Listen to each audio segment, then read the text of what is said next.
Greetings, I am Praniti Madhigapu from grade 10, and today I'm going to be demonstrating an activity that proves the laws of reflection. The laws of reflection state that the angle of incidence and the angle of reflection are equal, and that both the angle of incidence and the angle of reflection lie on the same plane.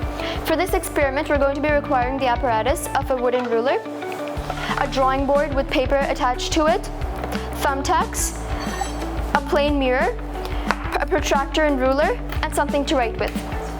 The first thing we're going to be doing is using our plane mirror to draw the line of the plane mirror on the paper. We're going to be drawing a straight line that represents the plane mirror.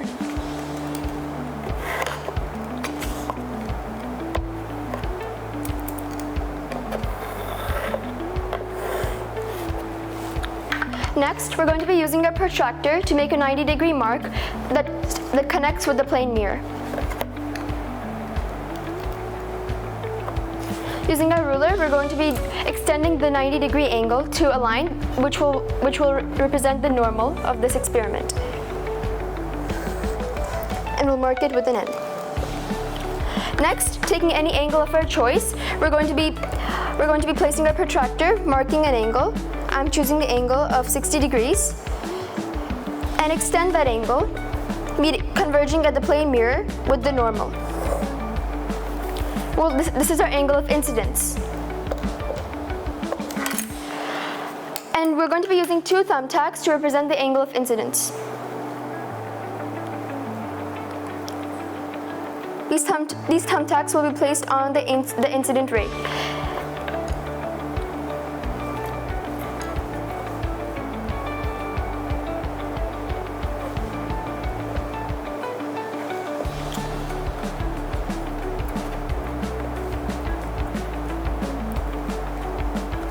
Now, we can see that we can connect the angle of reflection as seen in the plane mirror and extend it along the other side of the normal.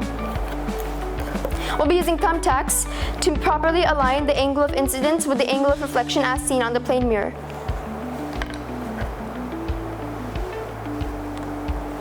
And we're going to be using a different color of thumbtack to differentiate between the angle of incidence and the angle of reflection. Now, using our ruler, we're going to be drawing a straight line that connects the points of the angle of the incident and the reflected ray.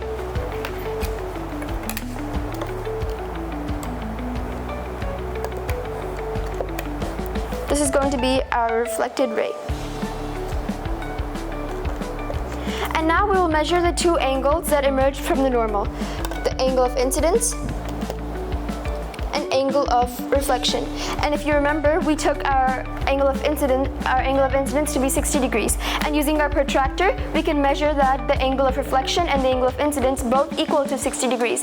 And as further seen, we can see that both the angle of incidence and the angle of reflection lie on the same plane, just as the incident ray and the reflected ray lie on the same plane apart from the plane mirror.